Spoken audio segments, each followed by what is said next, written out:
Damn, I swear. Trying to get my homework submitted to my class, and it was all over the place. Hey everyone, sorry for the swearing at the beginning. I swear. I swear that I swear, so it's fine. It's not fine. It's just something I deal with. So welcome everybody. Hello. It's Friday. We're working on some Golang stuff, and glad you're here with me. And yeah, for those of you hanging out, I'm glad we'll be here for the next hour and a half, and I'm going to go through some stuff. If you were here 40 minutes ish ago, and you may have seen me go online and then immediately go off, um, I am recording homework. One of the things for my class, which I can show you that technically.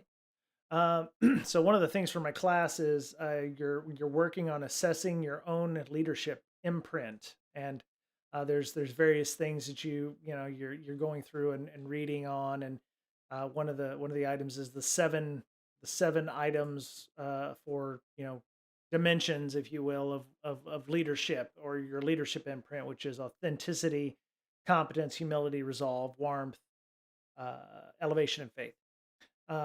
Faith being sense of possibility and confidence in what can be achieved. So it's your optimism in this case, and not your religious faith in this case. This is Harvard, by the way, so it's not not GCU or other Bible colleges or what have you. Um, so I was one of the requirements earlier here's one I did.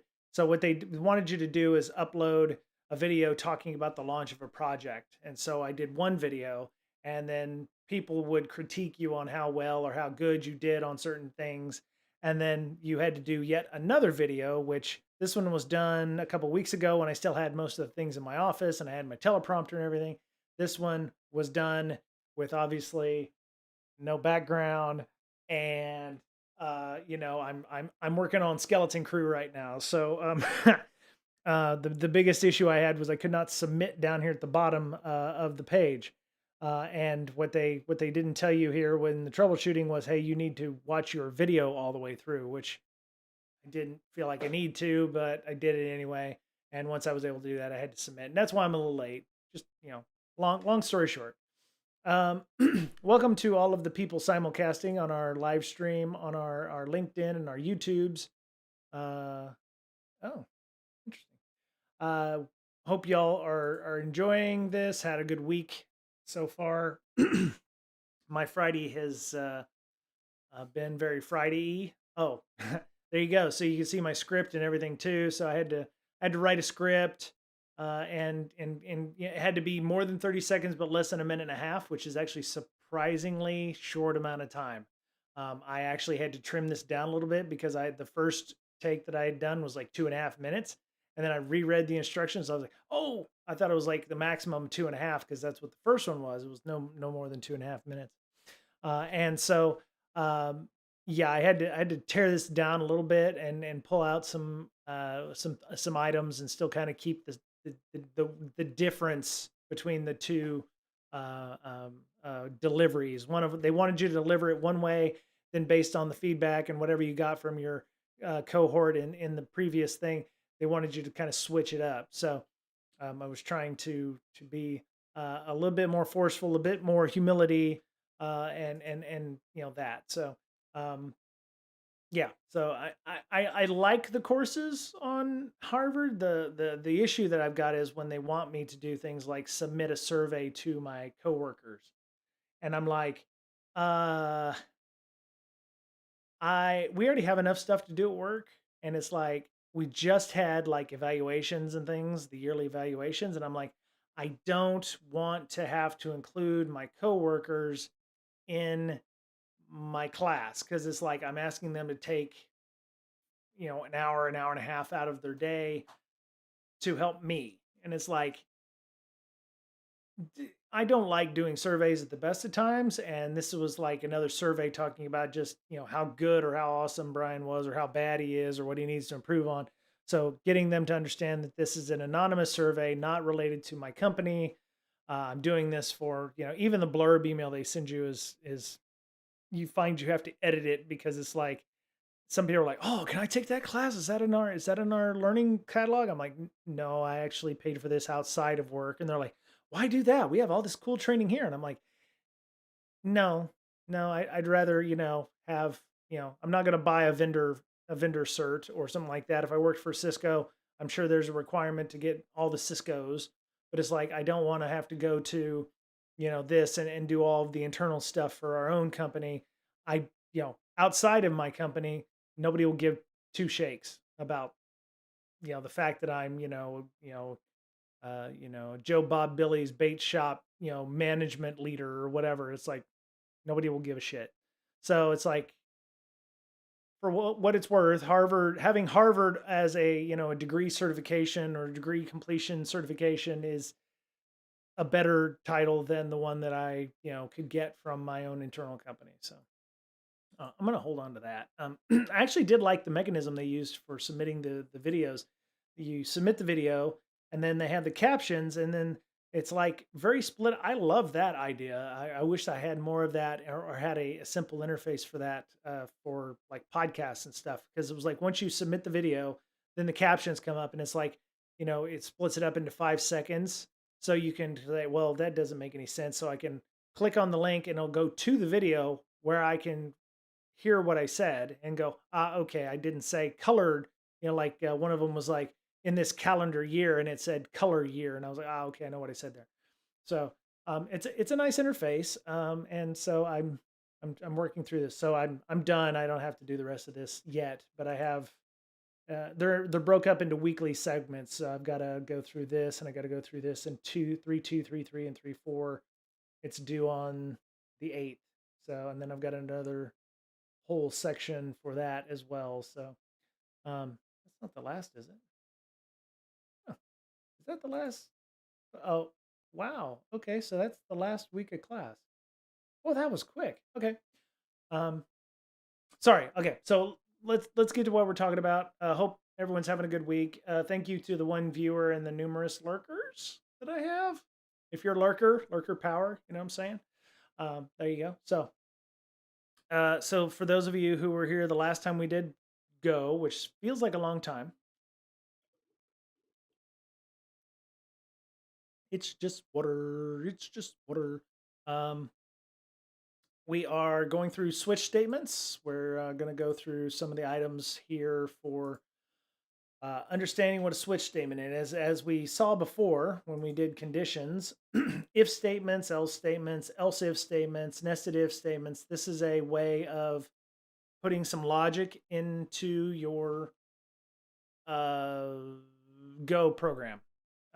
If statements, if then statements, if then else if statements. They permeate pretty much all of the programming languages out there. Um, one of the oldest. I don't want to call it data structure, but it is a structure that is, it is pretty well known. So if the code is executed, if the condition is true, you can nest these if statements. You can then use else statements. So if, then else. So if this is correct and if this is correct, so the then is, if this is correct, then this should be correct. Let me show you an example here. So if else. Oh, now would be a poor time to have an internet connectivity issue.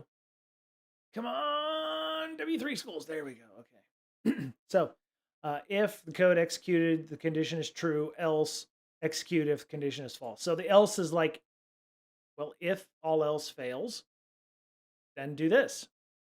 So if else, if there's any other condition, run that. So that's what happens. So like here, time, if the time is less than 20, then say, or 18, then say good day because the time is 20. Else, print good evening. Sorry. So in this case, 20 is more than 18. So in this case, time is less than 18, so it would not be correct. So you would say print good evening because the time is 8 o'clock or 2000 hours or what have you. So the switch statements, as they say here, use the switch statements to select one of many code blocks to be executed. They are similar to the ones in C, C++, Java, JavaScript, and PHP. The difference is that it only runs the matched case, so it does not need a break statement. So it seems like, oh, interesting. I didn't know that. Switch statements. So JavaScript switch statements. Okay, so you see, so this is W3 schools, but with the JavaScript switch statements, see they need the breaks. Why do they need a break in the first place? Maybe Go is smart enough to go, okay, it's going to match. I believe it matches the first one, or it will match until it gets to the next, case argument, and then it can stop. So the break is like, otherwise it will continue, processing down through the system here. So it'll go Sunday, Monday, Tuesday, Wednesday, Thursday, Friday, Saturday in Go. To break this up, you actually need to go, okay, case 0, okay, break, and then it's going to basically Control C and move you out of that into the next section. So, um, interesting. In this case, so yeah, like the result will be Friday. They must have some smart way of saying, okay, today is Friday. Get date. It's of course Friday, so that's the day that we're going to go with. When JavaScript reaches a break keyword, it breaks out of the switch block. This will stop the execution inside the switch block. Okay, so in this case, for Go, it's smart enough, it's new enough that they're not worried about needing a break. It will just automatically, once it's evaluated the code in that block, it won't evaluate anything else. My guess is does it connect on the first? Let's see. The expression is evaluated once. The value of the switch expression is compared to the values in each of the case. If there's a match, the associated code block is executed, and then the default keyword is optional.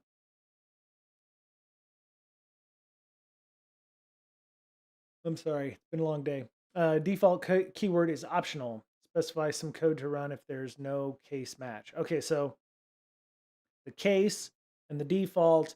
So case in this case would be like the if statement. If X, and then run the code block. So if the expression evaluates to X, then run this code block. If and this is like the nested ifs. So if the case is actually Y, then execute this one. If case Z, etc., etc., etc., all the way down to default, which is the else statement. So if nothing else matches, run this, and this would be like invalid, invalid option, or does not compute, or divide by 0 or something like that. So that makes sense. All right, so we have, so they're doing the weekday number thing here, except it's not. You see, it's the exact same, almost the exact same code that they're doing for get date and in JavaScript, but it's in Go is the same way. So so we'll do function main da da da. Okay, so day we'll use the walrus, of course, is 4. Of course, today is not 4, it's Friday, so it'd be 5 actually, just like in the original experiment. Switch day FMT, and I'm going to save a little time here, so I won't print all of these. Come here, hide. See, they started on Monday instead of Sunday on this example, and not previously. So, oh, oops, okay. Case 1. All right, and then we'll grab this.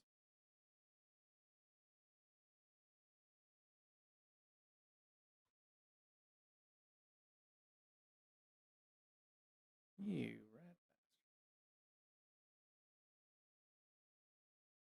Okay.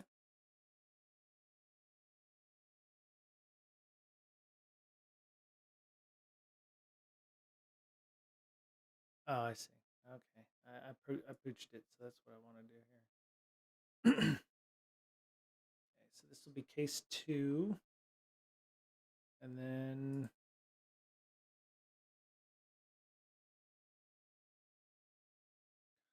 damn. Okay, this is annoying as shit.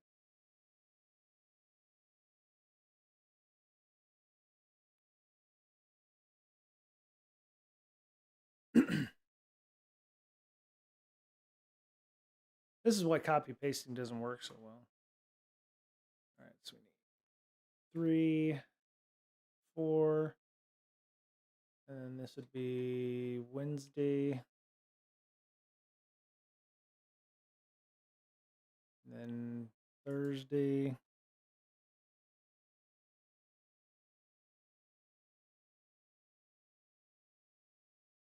I think I hit, yeah, there we go. Thursday. Okay.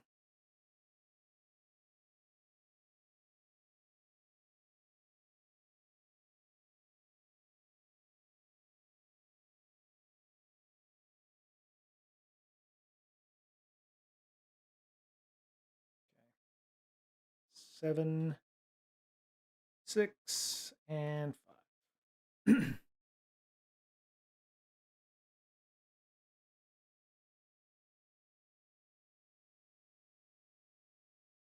Friday,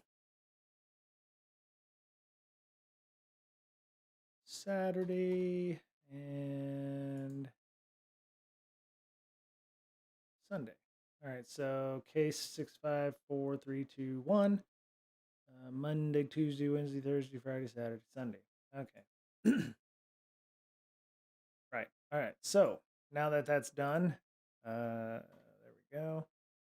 File, save as, and we're in GoLang tutorial switch.go.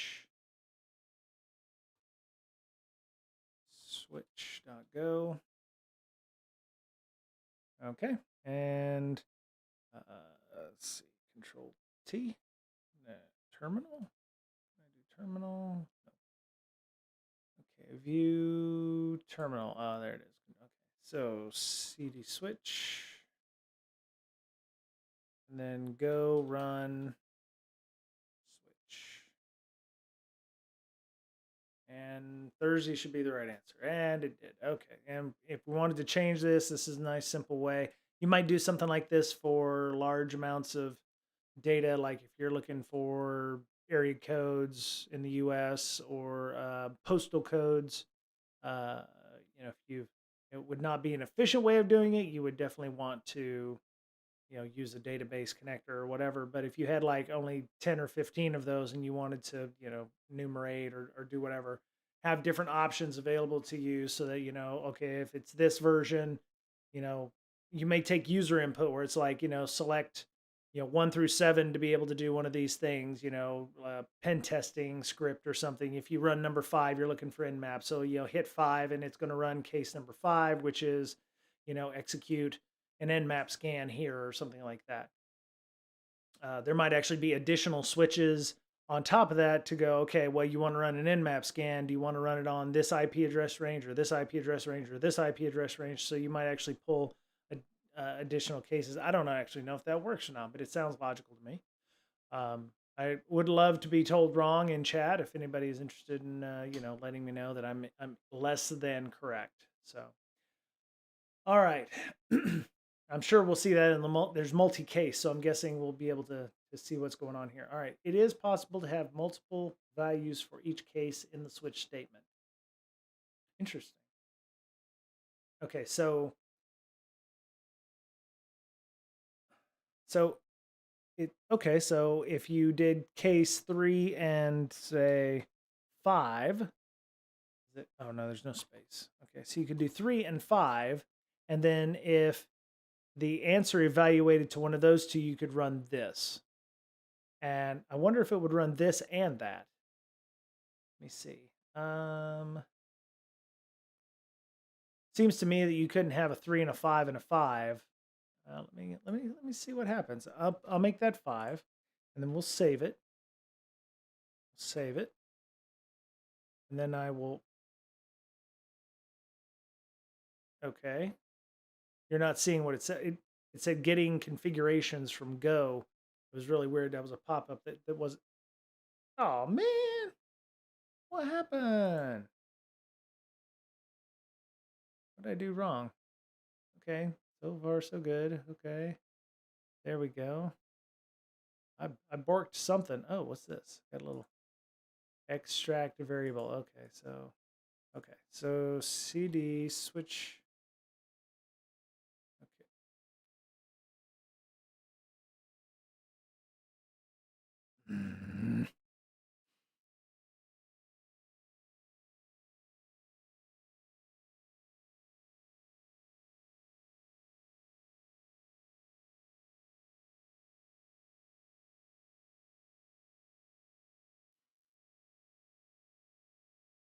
All right, let me figure out what I did wrong here.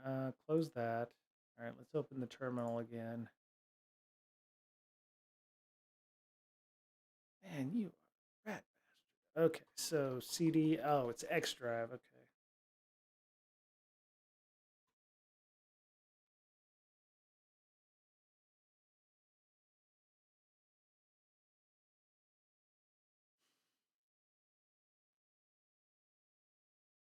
Okay. 1 second, y'all. Okay, so CD.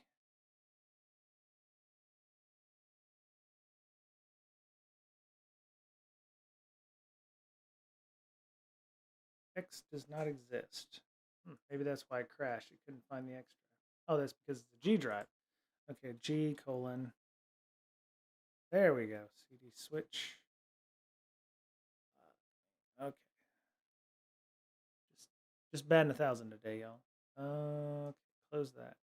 All right, so go run switch go. Okay, so you can't put duplicate in there, so it has to be one specifically at a time. So you'd have to take out number 5. In this case, I could probably just go. There we go. Control S, and then okay, so there that works. Okay, so yeah, you can't have cancel. You can't have multiple values evaluate that way. So let me remove that and then remove the 5. There we go. So we're back to normal. All right, in this case, multiple switch example. Okay, I think we've talked about this. The difference is you can't have, you only have a 1, 3, or 5, a 2 or 4, or a 6 and 7. So these are days of the week, so 7 days in the week.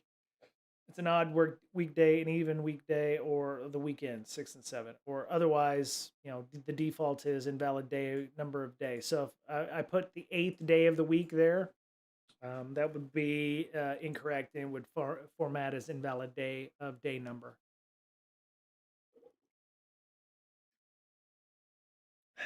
Okay. All right, next. Loop. Oh man. Okay. Loops. And then new file. Loops.go. All right.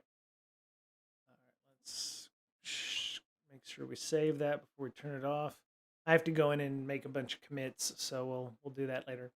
All right, a for loop, very similar to Bash scripting and all of those. You have there's a for a condition. So for like one of the reasons I use for loops is for like wanting to make changes to all of the file names in a Linux directory or a Windows directory now. You can say for, all the files that end in .mkv, you can rename them to this. So, right, and there's code to be iterated for each one. So for, and then it would say all, because the statement would be all files dot, star first star in this directory, then run this. Here's some for loop examples, which is far better example than what I could give. So what they're trying to say is here for, if 1 is equal to, or I is equal to 0, I is equal to 0. And of course, they're not setting a variable on this. They're using the walrus to say it's an integer because it's a number. And then say as so what they're saying here is I is currently equal to 0. So it's set of fact. It's a statement. It's a true thing. So while I, in this case, this is almost a conditional, like a logic statement. So as long as I is less than 5, continue to increment I, and then print I. So what you'll see is you see the statement. So the first line, of course, like this says, is you're going to start with 0. And then as long as I equals 5, continue to increment I until you reach this conditional where it's not true. So, and it's just going to keep running through, which is why they call it a loop. It's going to go, it's going to continue starting over and over and over again. So, let me pop that in, paste. All right. So, there we go. Now it's properly formatted. Uh, import FMT. That's our formatting IO with functions analogous to C. So it's a style sheet or a style format kind of thing. Makes everything in the proper order. So it says for I is 0. It's an integer, right? Var I is an int, so it recognizes it as an integer. I needs to be less than 5, and then as long as that is true, then iterate. And what it's doing is I is going to iterate and change every time. So every time it increments this, it's setting I to a new number. So it's going to go I is 0, and after that, it's only going to increment through these two sections here. It's not going to go back. So this is the starting point, but after this, it will iterate between just these two systems here. So it'll go I is 0 is less than 5. Yes. So okay, we're going to go over here. We're going to print that, but then we're going to increment this as well. So I is now 2. So, or I is now 1. So, okay, is I less than 5? Yes. Okay, we're going to run this again. We're going to print the value of I, which in this case is 1. And then we're going to increment 1, 2, and 3, and then 4. And then when it hits 5, it'll be like, is 5 less than 5? No, it's equal to. So it's done. So it breaks off at that point. So that is a good way of understanding what that is. There's also, I think I mentioned the bash stuff. So one of the ways that you like is powerful about Linux command line is the bash one-liners, bash for loops, one-liners. There you go. Bash for loop in one line. So maximize it here. So they do something similar. So for, in this case, I equals 1, I is less than or equal to 10. And then what they want you to do is I increment to 2. And then as long as that happens, it wants you to do this. And it's going to continue to increment every time. So it's going to go 1, 2, 3, 4, 5. So if for I is 1 through 5, those are ranges. But for the other one here, this is very similar to what we just saw up here. So I is going to be equal to 1. As long as I is less than or equal to 10, increment I 2. So like it says here, 1, 3, 5, 7, 9. So it's going to go 1 plus 2. Go back over here. I is still less than 10 or equal to. So go over here, print welcome, and then add the I, and then increment another 2. So that's why you get the 1, 3, 5, 7, 9. And then of course, once you do it 9 plus 2 is 11. 11 is more than 10, so then the loop terminates. I would imagine at one point back in old timey days, they had to have a break function, kind of like how you saw with the cases, where it was like, it's going to continue trying to do things. I could see it, needing to do some kind of garbage cleanup in that case. But all right, so let me cd dot loops go run / loops, and it should go 0, 1, 2, 3, 4. Now I could do this where it would be like less than or equal to, and what would happen then? It would run until it hit 5, and then it would die. So I'm going to save that, and then I'm going to run this again. and say 0 through 5. I could actually, what would happen if I do greater than? So if I is greater than or equal to 5, increment. So right now,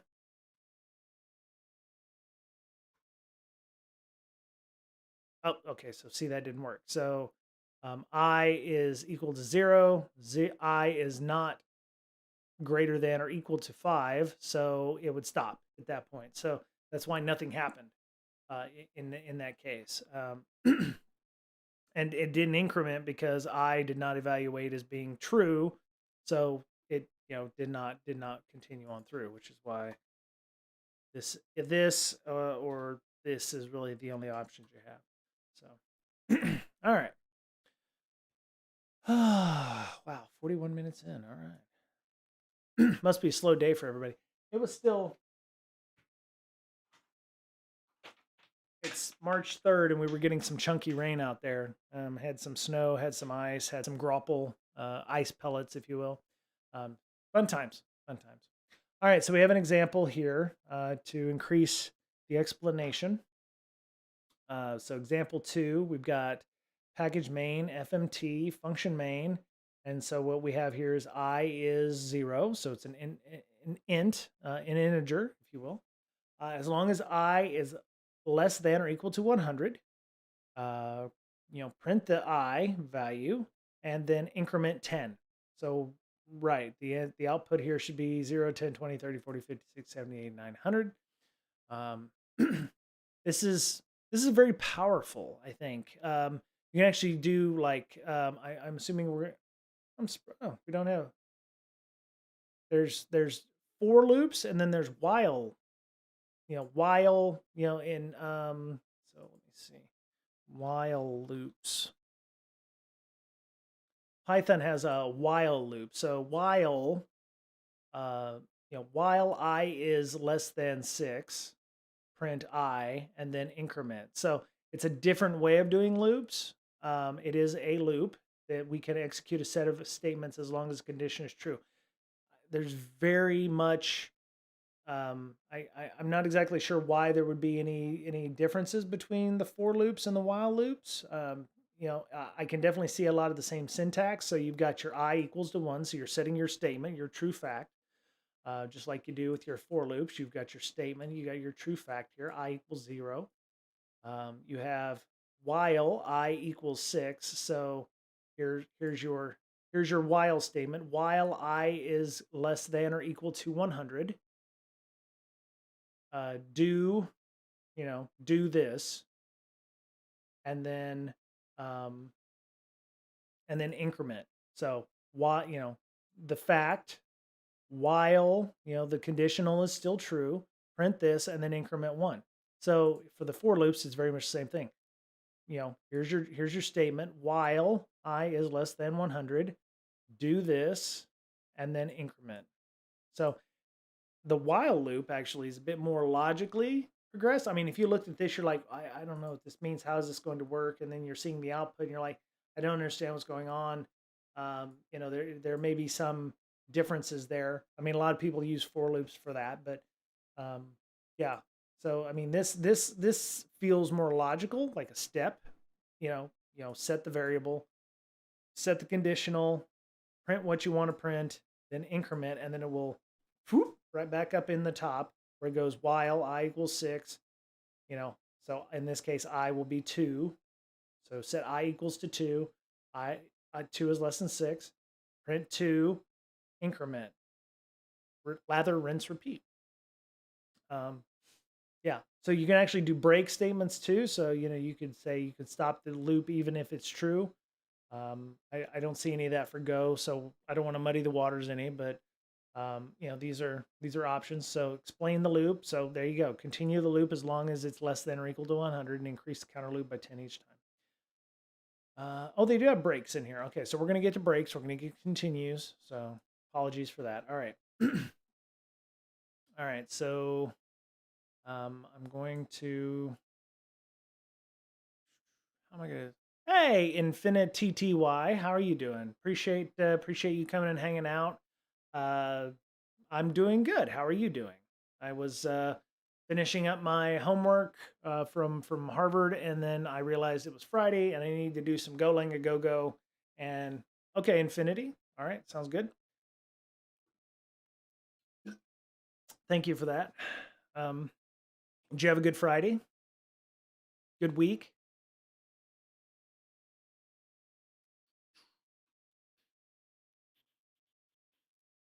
Let me see. I want to put that in there just for an example. But you're actually learning Go too. Are you using W3 schools or are you using something else? Because there's, oh, very cool. Okay. Well, I'm glad you're here. I started going through the Go tutorial. Oh, which book? It's nice and free. Oh, I bet I know about it. Let's I think let's see, where's the programming section? I know we posted up some Go content. Let me see, where is it? One of the fun things about, sure, yeah, share the link. Yeah, here's 12 excellent books to learn Go, I think. Yeah. Let me post this link up too for those folks who may not have joined our Slack yet or our Discord yet. This is a link to 12 excellent free books on learning Go. Um, and there's a Go boot camp. There's a couple of other ones here where you can get involved. What I did was I just picked something like you that wasn't overly expensive. Read cheap. And here's the Golang Bootcamp book as well. I think this was written by the Go devs. Um, and that one was from Beta Wolf, the Golang Bootcamp one there. Thank you, Beta Wolf. Yeah, I'll definitely check that one out too. There's no the good thing is there's no shortage of. I'm not sure I want to put that one in. So yeah, there's a lot of great information out there on various things. There's even Advent games for various, like you can do Advent of code. Uh, that's not, is that it? Advent code. Um, hmm, okay. And then go.dev, of course. Black Hat Go is a good one. Oh yeah, yeah. Black Hat or let's see, go.dev is I think the actual website, go.dev.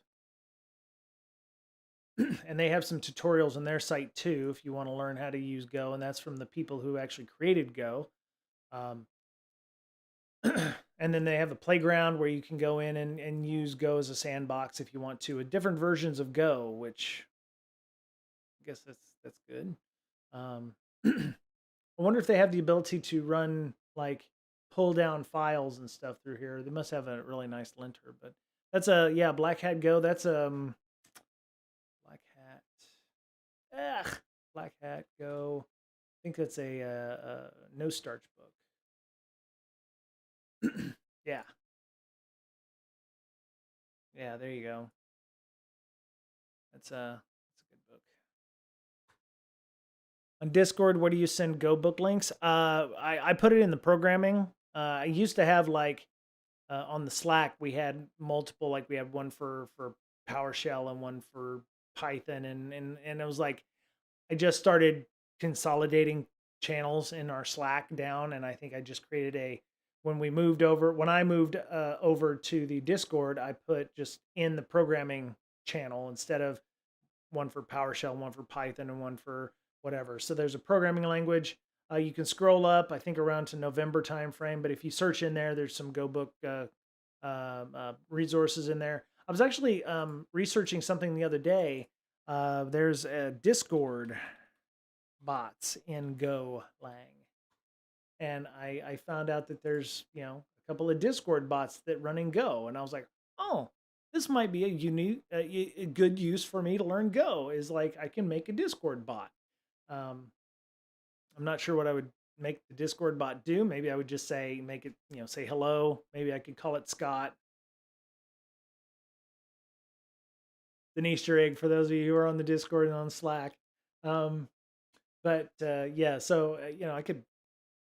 Yeah, yeah. I have no experience on making bots, but it would be a legitimate use of learning Go. I'm sure there's other ways of doing it. You could use Python. You could use all the other ones, but yeah. YouTube channel. I'm all up for YouTube channels. Explain from basic. Yeah, there's a number of tutorials out there, but yeah, appreciate the resources. I think everybody can learn from folks. You know, feel free to post in the YouTube channel. I will do the needful and click on it. And if you own me up, then I'll ban you. So post the YouTube link and I'll click on it, and then we can show everybody what that looks like and make sure that everybody shares and knows. We'll have it. Make sure everybody shares and knows that it's a legit link, and everybody can learn. So. Um, by the way, I'm triple casting this on our LinkedIn page, my LinkedIn page, and our YouTube channel for those of you who are interested in checking that out. Uh, yeah, so this is for some reason not running, but yeah, you can go check that out. But yeah, feel free to post up that YouTube link, and we'll continue on through here. So a continue statement is used to skip one or more iterations of the loop. It then continues with the next iteration in the loop. So this is a do-over or a mulligan. So for I set to 0 right now, as long as it's less than 5, increment like we had before. What it's okay, so there's an if. So this is an if statement. Okay, that makes sense. So what you're going to do is you're going to hit enter and then put if I is equivalent to 3. Um, and then then continue. That's kind of kludgy. Can you? Okay, so you can mix for and if loops together, and then so when you save this and then you run the loops, it should say, so the output here should be 0, 1, 2, 4. 0, 1, 2, 4. All right, I'm gonna click on the link that was put in our chat.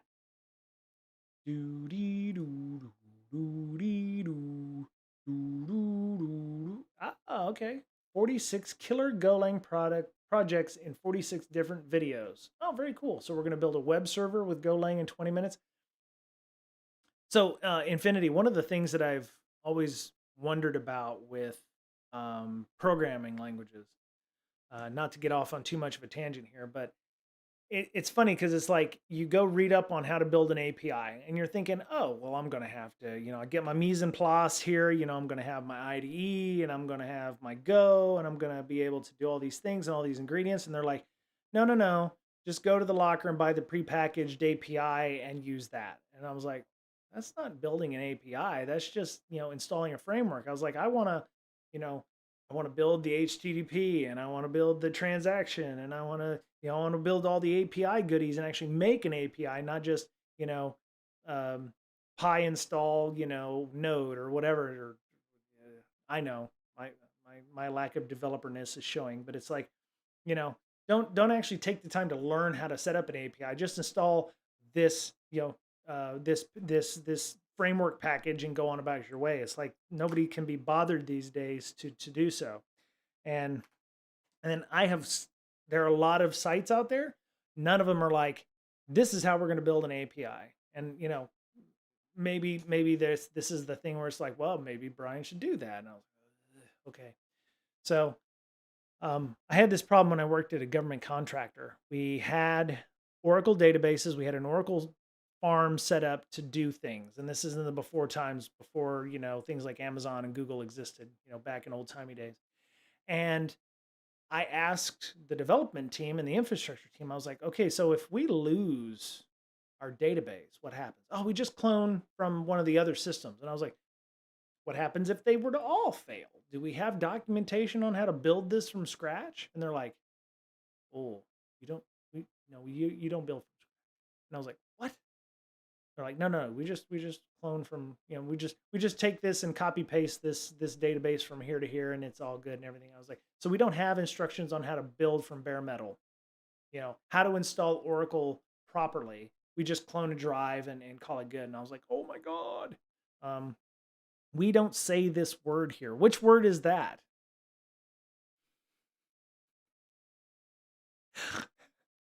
Anyway, it looks like some pretty awesome awesome tutorials here on these things. I'm going to click on the other link too. Just I get a okay. So if you hover over the link in the Discord chat, sometimes you'll get a pop up that will show you like a preview of this. So yeah, I think this was the exact one I found for the Discord bot project. I think I found this person here. So, but yeah, if you highlight the link in the chat, I'm hoping this works. It works for me, but it will tell you what the pop up is: 46 killer Golang products and whatever. Oh yeah, no, yeah, Infinity. I sometimes you just like to know how the sausage is made. You know what I mean? I understand building it from scratch, probably a waste of everybody's time. But you would think at some point somebody would be like, oh, maybe we should build an API from scratch instead of, install 1,500 packages, which may or may not have vulnerabilities in them and do it that way. Sometimes I'd like to know how the sausage is being made. And you know what? Maybe at some point in the future, once I've got enough go under my belt to understand this, maybe I will do that. Maybe I will go through and I will build a Go API from scratch, and it'll be great and suck, and it will be mine, and that's what'll happen. Anyway, so we're continuing on through. We did the break statement, as you can see, BREAK, not BRAKE. Um, well, Infinity, I mean, it would probably take a good bit of research because there's a lot of how-tos out there that are not really how-tos. It's, like I said, you're starting it, not from step 1, from step 10, and then you're just continuing on. So it's like there's a bunch of cruft underneath here. So it might be interesting to see what that means and what it looks like, because I'm sure there's some crusty folks that have actually done this. So yeah, we'll continue on though. But yeah, it's something I've always kind of wanted to do. And if you can build a web server that way through those projects, that's great. I think that's probably part of it, building the transactional bits, building the web server and what have you. So, all right, so the if statement makes a conditional that it will run through. So it will go I 0, I is less than 5, increment I, and then once I hits 3, so it's going to go down here and it's going to process when I hits 3, and it says, well, okay, I'm going to run this, but I says 3, so I'm going to continue. So it's going to automatically scoop back up into the loop logic instead of printing out the I. Me and my friend built an OS from scratch. That's impressive. I used to have a website that was like you wanted to build your own Linux server or your own Linux OS, and it was like, here's how to start with the kernel, and then there was a bunch of stuff. It was back in old timey days when there was no, when YouTube tutorials and how tos. Uh, building a Linux OS from scratch. Yeah, so obviously now we have Phoenix NAP building a Linux kernel from scratch. Here's linuxfromscratch.org. So here's the site. Linuxfromscratch.org is a project that will help you build your shit from scratch. I imagine you only want to do this if you're like wanting to super customize. I mean, like, even the Gen 2 people are like, whoa, that's too much. Don't do that. Um, yeah. Um, there's, even like even the Gen 2 folks would be like, yeah, that's a little too far. Don't do that. So anyway, so we're going to continue on. We got the break statement. BREAK statement is used to break or terminate loop execution. So just like you're going to make it continue, it's going to go until it finds a break function.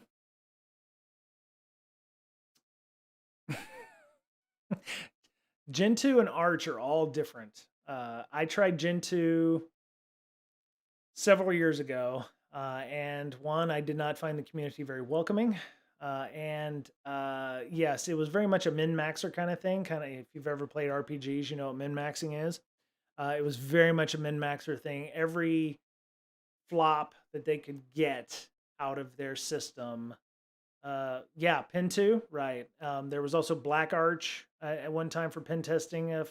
Yeah, only in 2 days. Yeah. There's some people just like them some min-maxing. Fedora, I like Fedora. I use a lot of Ubuntu. I also like Debian as well. But yeah, Fedora is nice too. Fedora would have been my second choice, and I've used Red Hat Linux, and then I used Fedora when Red Hat Enterprise Linux came out. So shows you how long I've been using that. Yeah. There's another one. It's kind of agnostic, but there's a pen tester framework. Pen tester framework. It's I think it was started by the binary security folks and Dave Kennedy and them. Pen tester framework or PTF. It's agnostic and it just uses like pull scripts. I don't know. I want to say it's still maintained PTF, but allow you to use that on multiple places. You just need access to. Yeah, here you go. Pen tester framework, PTF. Trusted Sec as one of the maintainers of it. They have a bunch of stuff, but it looks like the commits. I mean, it is fairly old on the commits, but you know, it is what it is. I don't think it's in maintenance mode or anything like that, but it is pretty cool. It's kind of set up if you've ever used Metasploit. It's very similar to that, where you see the same UI or same options for that. So, all right, I'm gonna get back to what it is that I'm doing here. So, but yeah, good discussion. I am yeah, it's I mean, there's definitely more than one way to do pen testing, and some people like them some Gentoo, and some people like Black Arch. Some people like Kali, even though I find Kali bloated, even with using which one is it? It's the lighter weight XFCE desktop. It cuts about a gig or two off if you're trying to make a thumb drive version.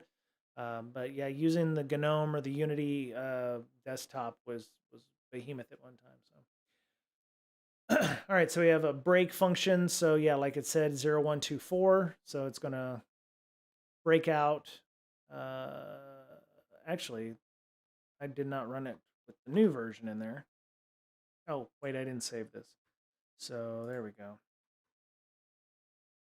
Yeah, 012. So 3 and 4 are no longer there because once it got to 3, it said, if it evaluates I to 3, it's going to break and cut the system off. So we have nested loops. Oh God. This one is that's complicated. Okay, so adjective or ADJ walrus 2. What the hell? Oh my God. The inner loop will be executed one time for each iteration of the outer loop. Okay. Okay, so adjective big and tasty. Fruits, 3 strings, apple, orange, and banana.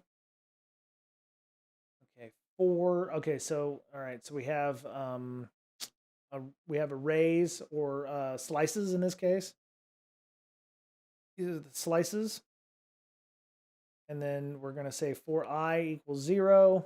That seems to be the prevalent thing, is I is always equal to 0. And then I less than the length of the adjective. So that's the adjective big and tasty. Increment I. So right now I is oh, I see. Okay, so you're taking there's two values inside of the slice. So this would be 0 and 1. So right now it evaluates to 0 the length of the adjectives. So it's looking for the length of the number of values inside of that. So as long as and there's 2 values. So as long as it is less than the length of the adjectives slice, then increment. So you're going to get 1, and then it's going to say big, and then for J, it's going to say apple, just like it has down here. It's going to go big apple, big orange, big banana, tasty apple, tasty orange, tasty banana. So it's going to iterate through all of those every time. I can definitely see the use for that if you're wanting to work through those items.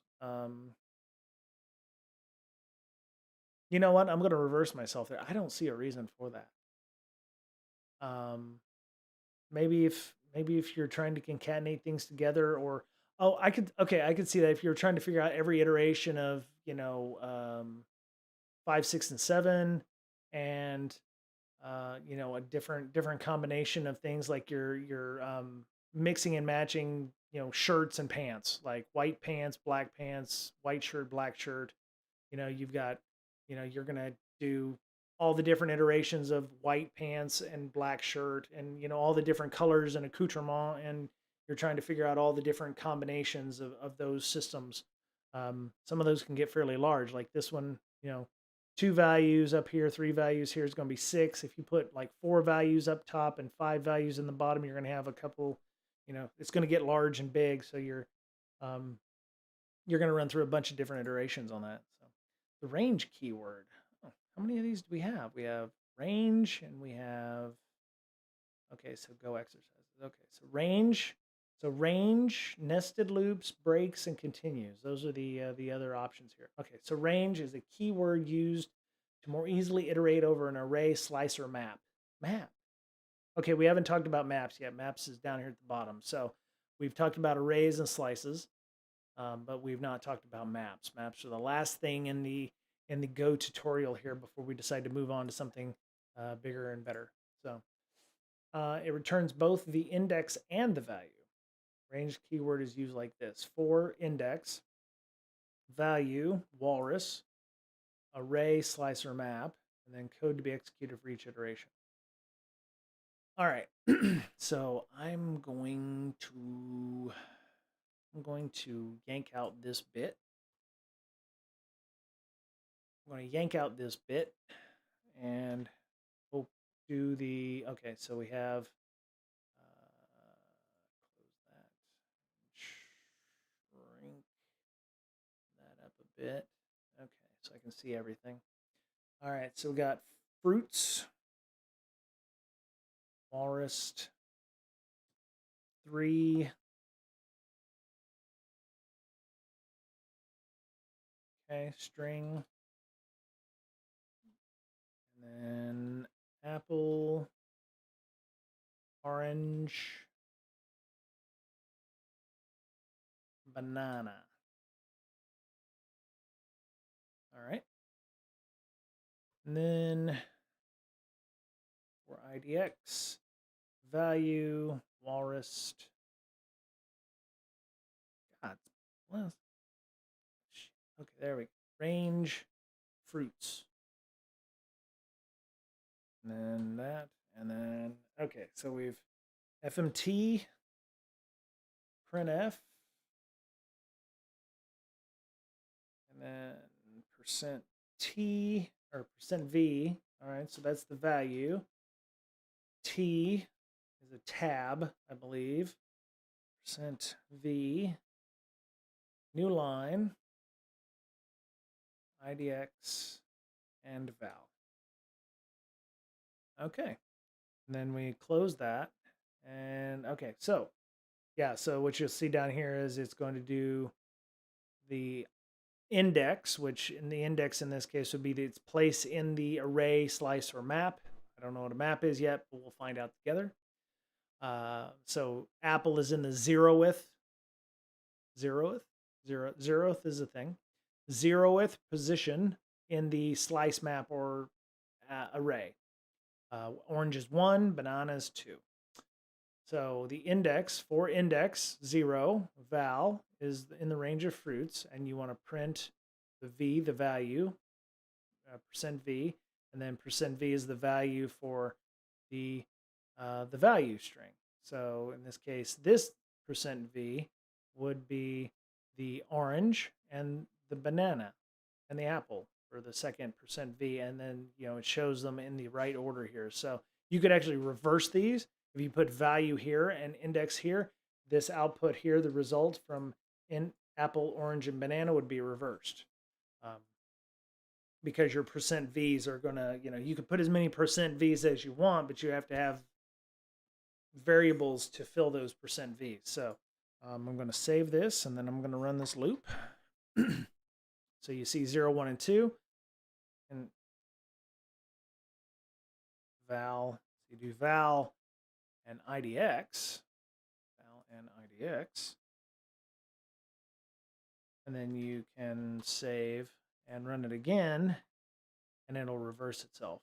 There you go. See, it looks a little different, I think, because the tab or the length. I think the length is dependent on the first value in the in the list. So if you had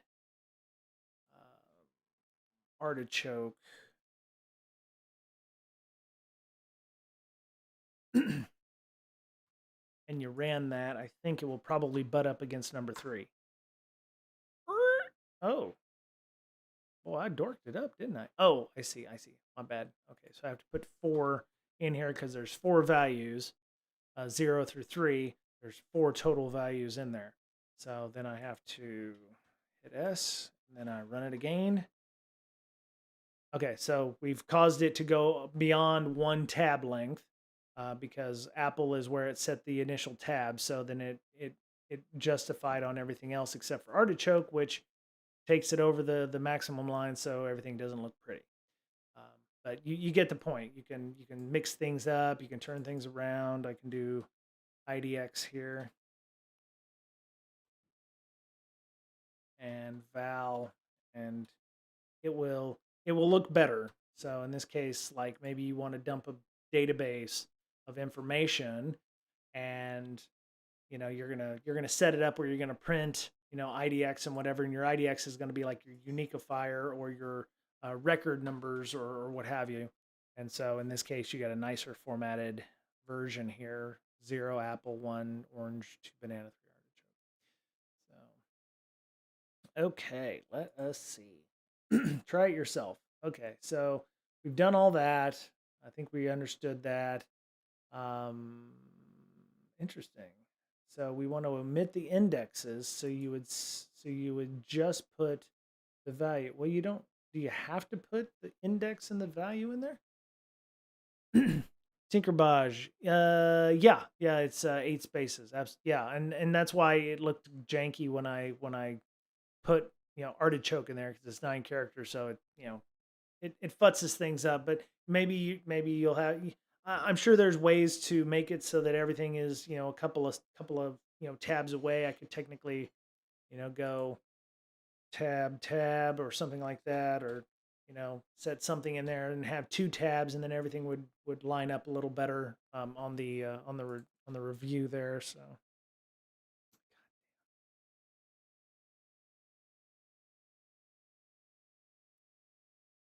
yeah, so I did that.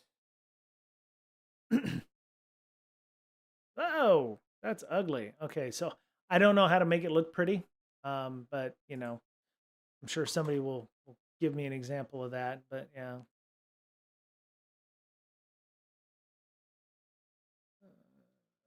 there we go. Why does it do that? Okay. All right. So we want to omit the value as an IDX and store the value. You can do one or the other. Interesting. So you can pull the index or the value. Just putting an underscore omits the values, so it won't put the values down. So it makes you put an underscore here, but do you have to put the additional values? Seems to me if you just want to show the values, you just omit the value. I just wanted to show the values and the indexes. Let's see. Oh, okay. So val is declared. Okay, so if you declared them up here, you have to use them, I guess. I guess that makes sense. So all right, IDX and val. And then you have to put in your tab and then your %v again. And there, I think we're good there on that. So Control V. And we're back. Okay. Cool. Thank you, Tinkerbaj, for the tab is 8 spaces. Yeah. I prefer spaces, tabs. No, I don't. Yeah. It's all good. Yeah. So let's see. 1 hour 15 minutes. Oh God, I don't know how big functions is. I'm actually maybe not wanting to do functions. It's not all that long, I guess. Okay. Okay, we'll do create and call functions. You must use them if you don't want to use, but return 2 values. Underscores used to omit. Okay, That's pretty cool. Okay. I wasn't aware that you could, so it's like like a null or something like that. The underscore just says it exists, but it don't exist. Don't error out on that. That seems. I wonder who decided that was a good idea. I'm sure the Go creators did. I can only imagine the debates on that. So, all right. So we're not going to go through all of the functions this week because I'm in a minute, an hour and 16 in. So we'll see how far we get on some of these. So, a function is a block of statements that can be used repeatedly in a program. Okay, a function will not execute automatically when a page loads, and a function will be executed by a call to the function. Okay. So in this case, like, for the longest time, we've been using function main, but you can actually create other functions that can be called. So in this case, they have one called function name. Not the most, what do they call that? Oh, the function name is just an example. Okay. Not to be taken literally, but I mean, you could be one of those developers that actually call it function name, and then people would hate you. Um, yeah. So, all right. Functions are not executed immediately. They're safe for later use and can be executed when they're called. In the example below, we create a function called myMessage. The opening curly brace indicates the beginning of the function code, and the closing curly brace indicates the end of the function. Function outputs I just got executed to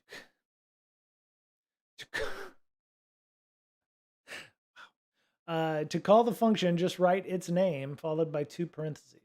So in this case, function. Now, if I remember correctly, I don't know if it's the same. I seem to remember, like in C, you had to call all your functions before you go into main. C function, C functions. Let me see. Return result. Okay, so I was trying to figure out if there was. I seem to remember there was like some kind of issue with functions where you had to like put them all up above where you want the actual code to run, and there's some issues. So maybe I'll look at that myself. Let's see. Here's the main. Okay, so int main. Okay, so you're doing that. Function returning. Okay, so yeah, so int main. Yeah, right. And then you have here's the function for that, and you're calling it int result.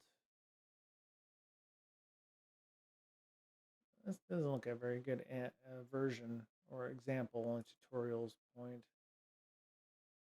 C functions. There we go. Okay, so int, yes, hello world, return 0. Oh man, where did I go? Oh, there I am. Hello. I don't know what happened to the camera there, but it went ka-chink, ka-chink. Okay. All right, so my function. Okay, so yeah, see, so created a function up above and then called it in main, and then say I just got executed. So they're using a lot of the same functions at the same time. Declared functions are not immediately executed. They're safe for later use. Call a function to and a semicolon. So they don't need a semicolon in Go. So that's better. Void means that the function does not have a return value, so you don't necessarily need a return value. Okay, that's not a Go thing. I was just trying to see if there was any place. I guess there's no specific requirements for you to put the functions above or below main on Go. So I guess there's no requirements here. But it looks like you can actually call them inside of. Oh no, you're calling them up above here too. Okay. Okay, so you got that, and then function main, and then my message. Okay, that makes sense. So you can call it multiple times. There's no lock or loss here.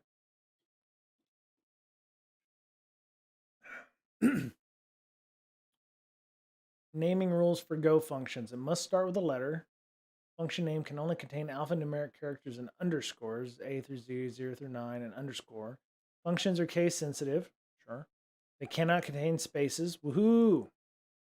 And if the function name consists of multiple words, if the function name consists of multiple words, techniques introduced for multi-word variable naming can be used. Hmm. What's this? Multi-variable declaration. No, that's not what I was talking about. Where's the multi-word? Multi-word variable naming.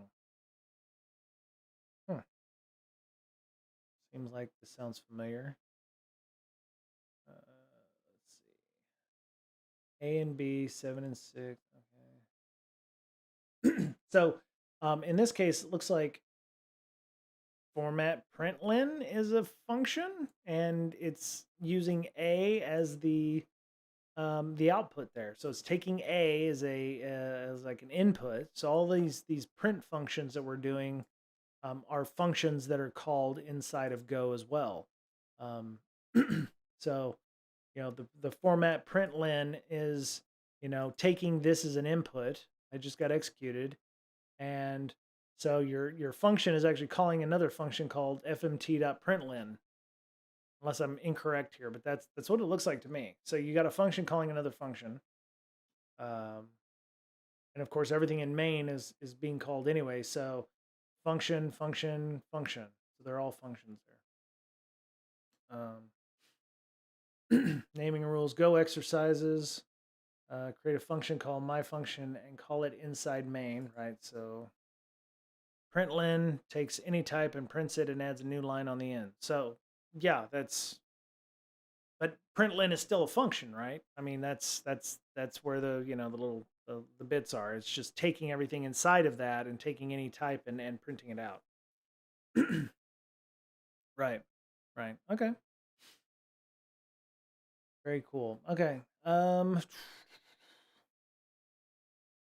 right. Well, I don't want to go any further, and it's not because I don't want to. It's because there seems to be a lot here for these functions, and I think I want to be at my utmost to make this happen. So, Tinker Bosch, thank you for coming and hanging out, being a new first time chatter. I don't know if it's because of the programming and the GoLang stuff tags that I've added, but I appreciate that. Thank you, Tinker Bosch. Appreciate you. And thank you to Meh TV for also following us yesterday. So I appreciate that.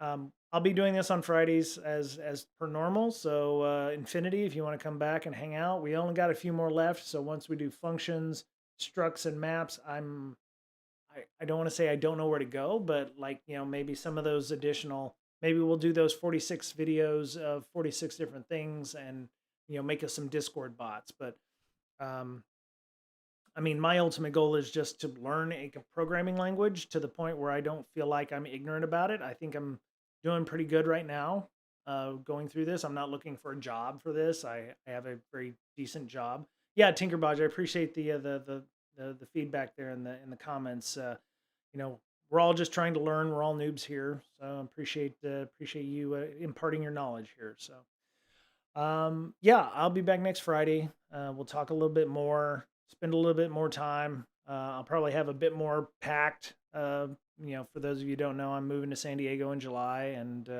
looking forward to getting involved in the security and maybe programming and startup community down there. So, but yeah, it looks like it's going to be a long weekend for me. And otherwise, I hope you have a good weekend and take it easy. And yeah, take care of yourselves, because as we're fond of saying here, you're the only you have. And hope you have a good day. Later. Bye, y'all.